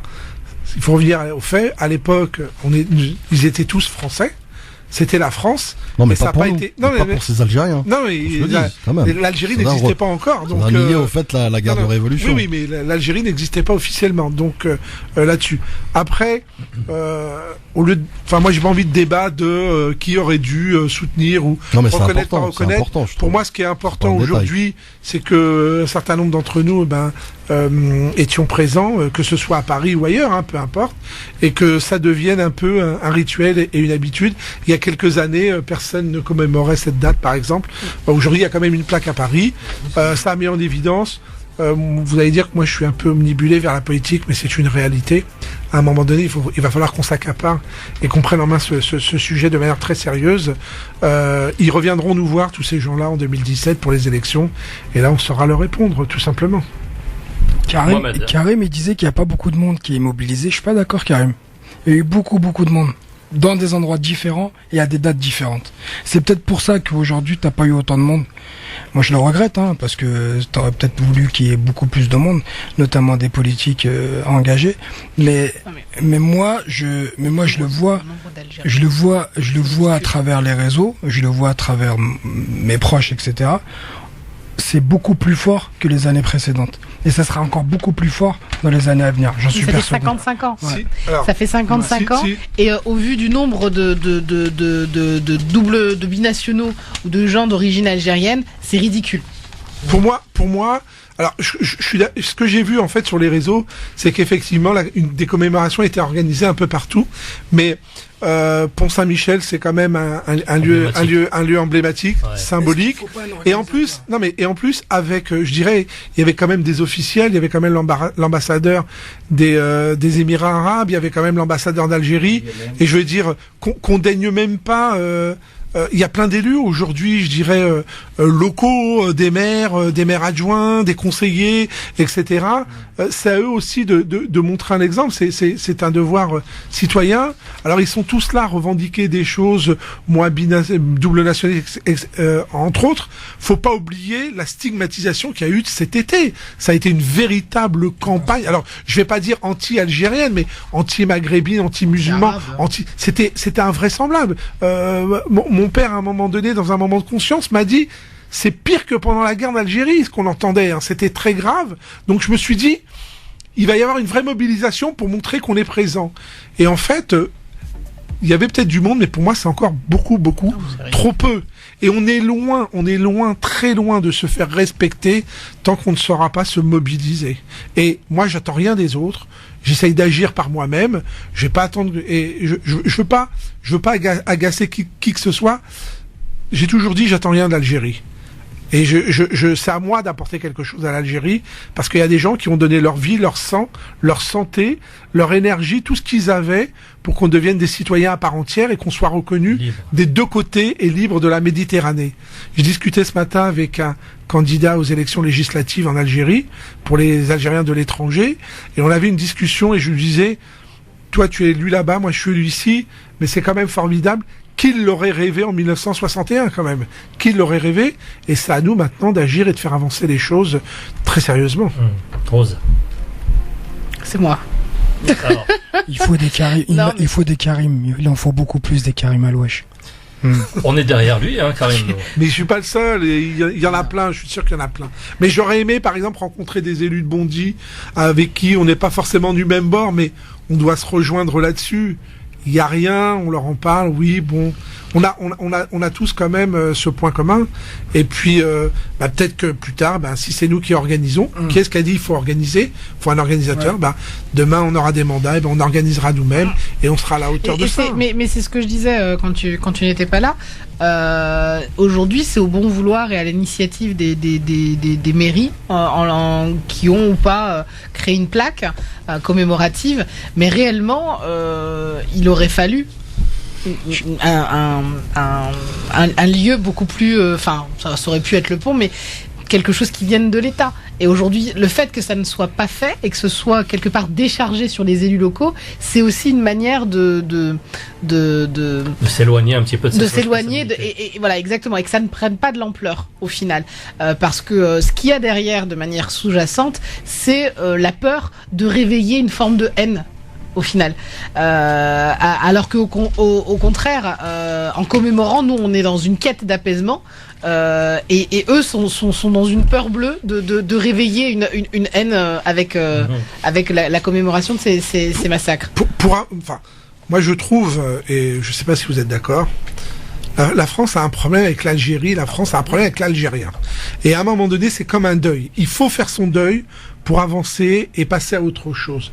Cette façon, par exemple, le fait de reconnaître ce qui s'est passé, mais on pourrait même l'appliquer à un phénomène de société civile, si on veut. On peut toujours dire non, mais c'était pas l'encontre de tel ou tel, c'était comme ça. Ok, mais à un moment donné, il faut passer ce cap pour arrêter de regarder dans le rétroviseur et vraiment décoller. Et l'exemple de ce matin était encore une preuve qu'il y a, je sais pas, il y a une difficulté. Sincèrement, il y a une vraie difficulté pour la France à échanger, à dialoguer, à reconnaître, à se positionner vis-à-vis des Algériens et des Franco-Algériens. Elle estime qu'elle était en guerre et donc de ce fait légitime n'importe laquelle de ses décisions. Oui, mais aujourd'hui, il y a eu des massacres, il y a eu la Seconde Guerre mondiale, et chacun a fait son mea culpa, chacun a reconnu ce qui a été fait. Donc, tu prêches une convaincue, Karim. Voilà, donc, si les élus aujourd'hui refusent de le faire, et que ça doit passer par les élus, autant devenir élu, tout simplement. Karim, c'est quoi ton objectif politique ? Moi, mon objectif politique est aujourd'hui que d'abord, toutes les personnes... Déjà, tu fais bien le politique. Moi, je te demande une réponse. Déjà, tu es parti dans un autre truc. Mohamed, laisse-moi parler, sinon je t'enlève la casquette. Non, mais mon objectif est que les jeunes et les personnes, pas les jeunes issus de la diversité, entre autres, tous ceux qui se sentent mal reconnus, considèrent que c'est un devoir de s'intéresser au monde politique, c'est un devoir d'aller et de prendre un mandat. Moi, j'en ai fait aujourd'hui mon bâton de pèlerin. Quand il y a eu la discussion sur la déchéance de la nationalité, il faut pas l'oublier, ce qui m'a choqué, c'est pas qu'il y ait ce débat, à la limite, c'est surtout qu'il y avait aucun parlementaire présent. On nous respecte pas 40 parlementaires dans l'hémicycle pour faire un débat aussi important, qui est quand même un débat constitutionnel. Donc moi, mon objectif, c'est d'être dans l'hémicycle demain, tout simplement, et de devenir et de briguer un mandat de sénateur. Alors, qu'on soit très clair là-dessus, et c'est ce que j'ai essayé de montrer un peu sur les réseaux sociaux, je suis pas du tout à la recherche d'un ascenseur social.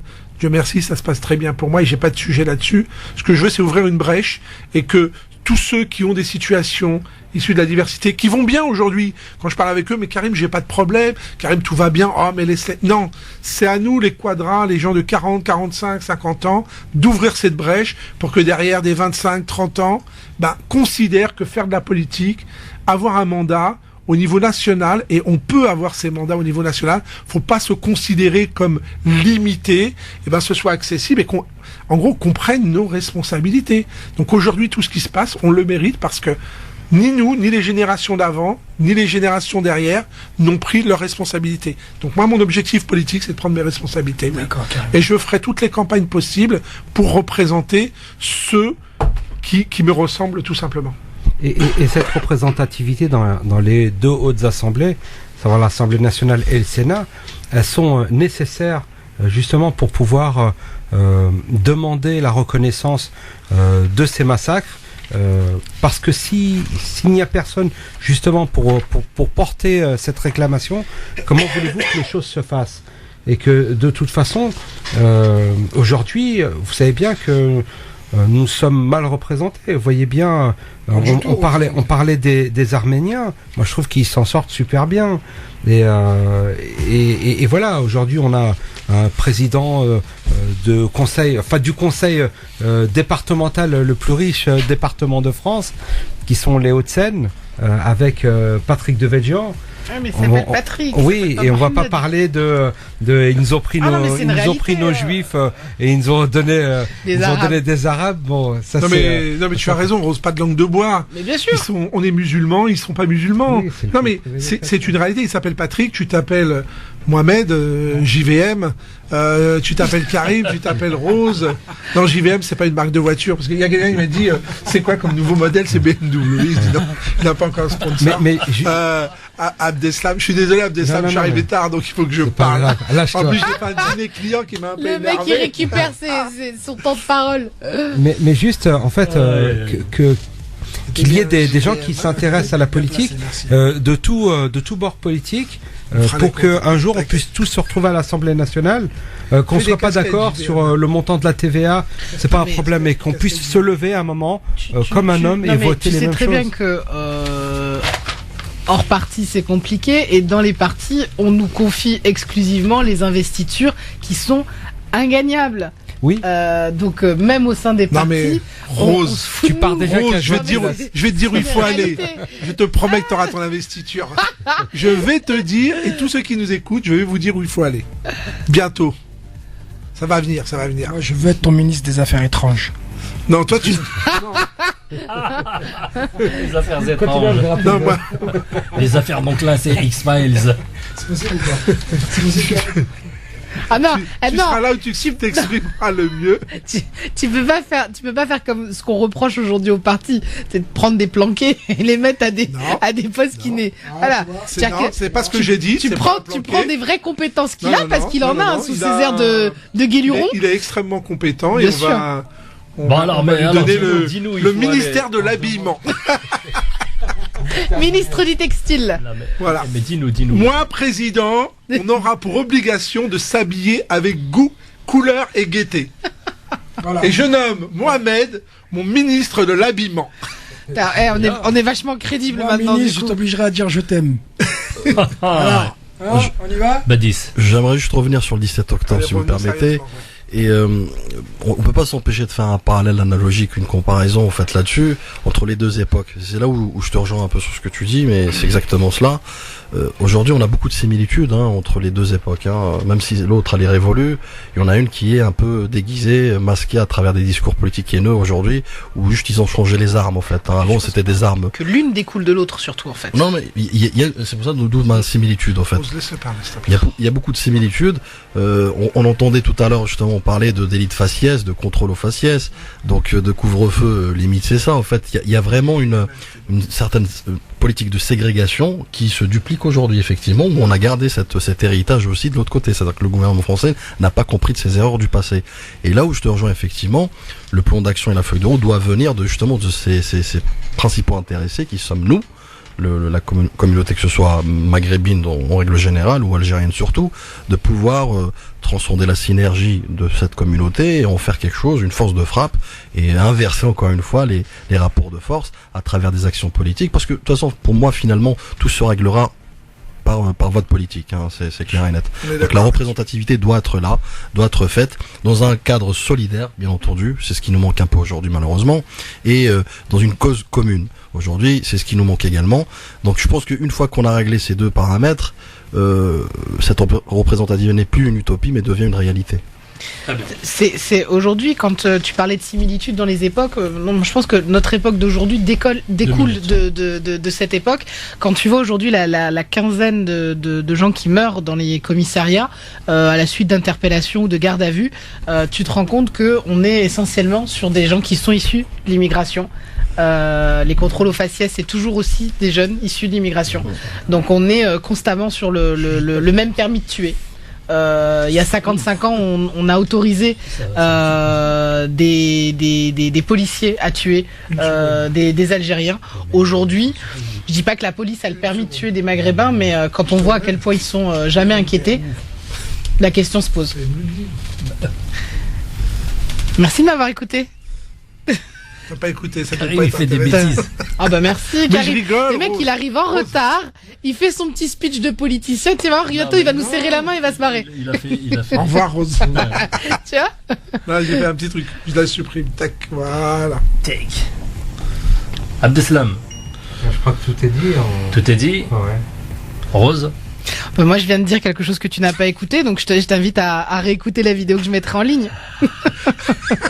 Tiens, bam. Bim. Mohamed. Non, moi juste tout à l'heure, je te remercie Fawzi de m'avoir invité ce soir. Et tout à l'heure en écrivant mon papier, j'ai eu beaucoup d'émotions. Tu vois, bon là on a bien rigolé, on a bien débattu. Mais juste pour en revenir à ça, j'écoutais des fonds de musique avec des reportages très émouvants en écrivant mon papier, et je t'avouerai que j'ai versé une petite larme parce que j'ai pensé justement à toutes ces victimes et tout ce qui s'ensuit, et cette date-là, il faut surtout pas l'oublier. Il faut en parler, et j'ai envie d'en parler. Pas que le 17 octobre, il faut aussi en parler dans l'année. Si tu peux, faut aussi le rappeler, tu fais-le, ok, à travers ton émission. Et ce que tu fais, c'est vraiment tip top. Merci de m'avoir invité ce soir, c'est vraiment tip top. Merci Fawzi. Badis. Oui, alors le mot de la fin pour moi, la conclusion, c'est que au-delà des similitudes et au-delà du devoir de mémoire, ce qu'on disait, c'est qu'il faut retenir surtout cet héritage, ce lourd héritage qu'on doit perpétuer à travers les générations futures, à travers des actions, à travers justement les enseignements qui ont été traduits par cette action de l'époque. Quand bien même dans une époque qui ne s'y prêtait pas, si on peut dire, on est quand même aujourd'hui dans un état de droit. bon, avec certaines défaillances, admettons-le, mais quand même, ils ont fait ce travail-là dans un environnement qui était vraiment délétère et inapproprié. Donc vraiment, il y a un enseignement, je pense, à en tirer là-dessus. Mais j'aimerais aussi faire un parallèle de l'autre côté de la rive. Donc aujourd'hui, ce lourd tribut que la communauté nationale établie à l'étranger a payé à travers la révolution, la guerre de révolution, que ce soit le financier ou même leur tribut physique par des disparitions et des génocides, démontre bien et sans équivoque, je pense, ce rôle prépondérant de cette communauté dans l'intervention dans cette guerre de révolution qui aboutit au fait à l'indépendance. Donc pourquoi aujourd'hui la marginaliser dans l'édification de l'avenir commun de l'Algérie? C'est ça. À travers, tu as compris au fait sens de ma démarche, les articles qui ont été apportés à la Constitution, l'article 51, 73 et autres. Donc pourquoi la marginaliser aujourd'hui, sachant que son rôle était indiscutable et son rôle a été majeur, même je dirais stratégique dans l'indépendance de l'Algérie. Je te disais tout à l'heure, 3 à 5 milliards d'anciens francs étaient collectés tous les ans à travers les fameux collecteurs et les porteurs de valises du FLN. Donc ça, il faut pas l'occulter, il faut le garder en tête pour donner vraiment la place qu'elle mérite, cette communauté en Algérie. Très bien. Merci à vous tous d'avoir participé à cette émission. Merci. On a fait ce qu'on a pu pour essayer de commémorer à notre manière. Dis à tes auditeurs, tu les aimes. Bien sûr, comme d'habitude. Et on va se quitter là-dessus, les amis. Voilà. Je vous aime. Ciao. Ciao, ciao.